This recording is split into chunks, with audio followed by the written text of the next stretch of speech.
Hi, this is Michael from Javier Automation. After nyo ma-install, so bypass login. So, input nyo lang. Gagamitin ko lang yung akin.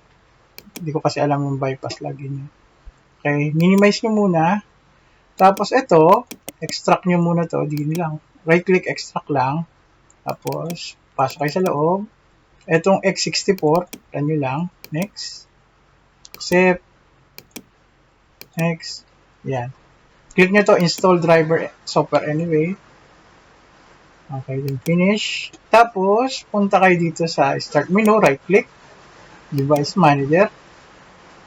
Okay, makikita nyo po yun dito. Ayan, Silicon Labs, right click, properties, port, advanced. Isiset nyo po siya sa COM1.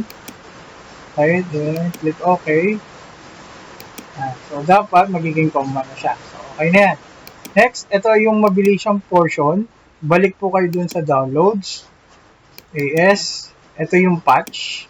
So, right click nyo, run. Okay. So, mabilisan lang po yan. Okay. So, provide ko na lang yung password. Okay. So, pag nakaganyan na siya, okay, ito, mabilisan to ha. Click security test, click OK, tapos extract, it will ask yes to all. Yun. Tapos na yun. Then, punta po kayo, balik po kayo dito sa local C, program files, hanapin nyo yung folder, then hanapan nyo yung services, tira nyo yan, so, dapat okay na yan.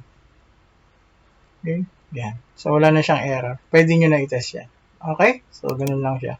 This is Michael from Javier Automation Services.